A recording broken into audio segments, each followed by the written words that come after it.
Dans cette vidéo, on va continuer la série 1, donc le schéma E. La compétition entre les deux mécanismes réactionnels schéma E, entre parenthèses, est assujettie aux conditions des choix de solvants explicités. Donc, toujours on va parler de solvants. Selon E2, le schéma, je vais faire selon E2, parce que SN2, j'ai déjà fait. E2. Donc E2 est une bêta-élimination. Bêta-élimination.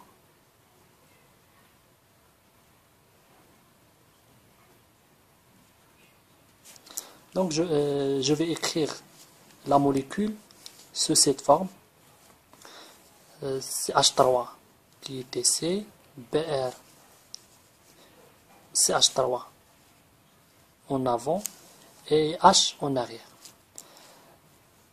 Je vais écrire BR et H de cette façon parce qu'ils doivent être en anticoplanaire. Donc la base OH-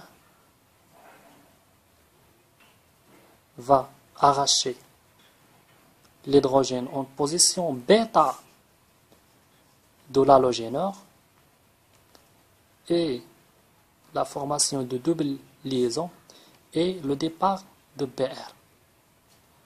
Donc pour savoir le type de solvant qu'on doit utiliser dans cette réaction, on va faire l'état de transition de cette réaction. Donc tout simplement,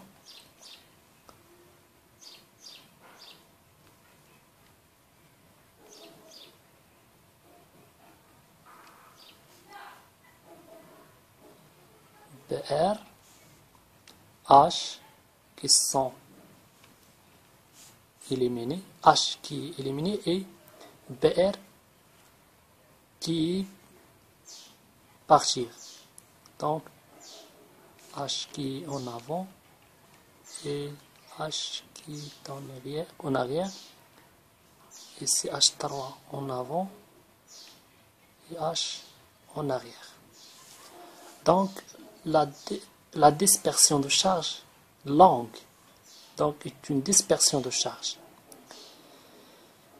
C'est une E2, élimination E2, dispersion de charge longue, dispersion longue. Donc la polarité de solvant est strictement défavorable. Donc on doit utiliser un solvant qui est aprochique.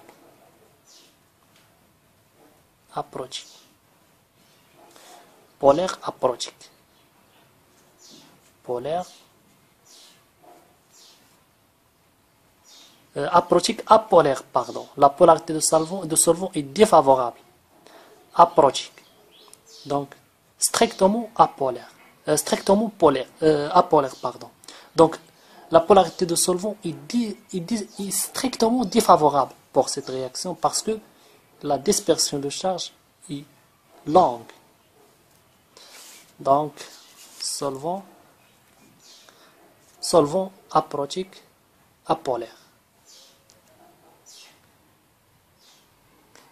Alors maintenant en passant au schéma F.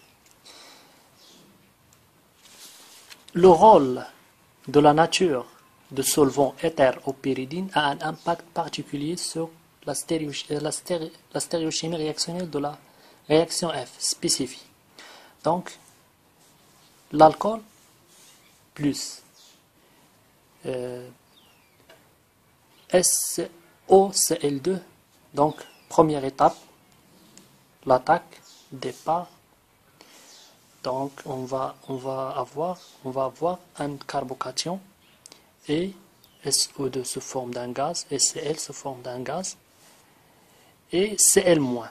Donc dans le cas de pyridine, dans le cas de l'éther, l'éther va bloquer ce côté ce côté-là. Donc, Cl- va attaquer le côté inverse. Donc, on obtient une rétention de configuration. C'est-à-dire, la configuration ne change pas. Dans le cas de pyridine, même principe, même mécanisme, mais le pyridine, c'est une base de Lewis et le soufre, acide de Lewis, donc la base va réagir avec l'acide et le départ de Cl. Donc, il y a deux Cl qui sont première Cl qui partir premièrement et le deuxième qui partir dans la deuxième étape. Pardon. Donc, première Cl va arracher H pour avoir un Cl, HCl, et le deuxième va attaquer de l'autre côté et le départ de SO2 se forme d'un gaz et la régénération de pyridine. Donc, on va obtenir finalement une inversion de configuration. Dans le cas de pyridine. Rétention. Donc, inversion de configuration.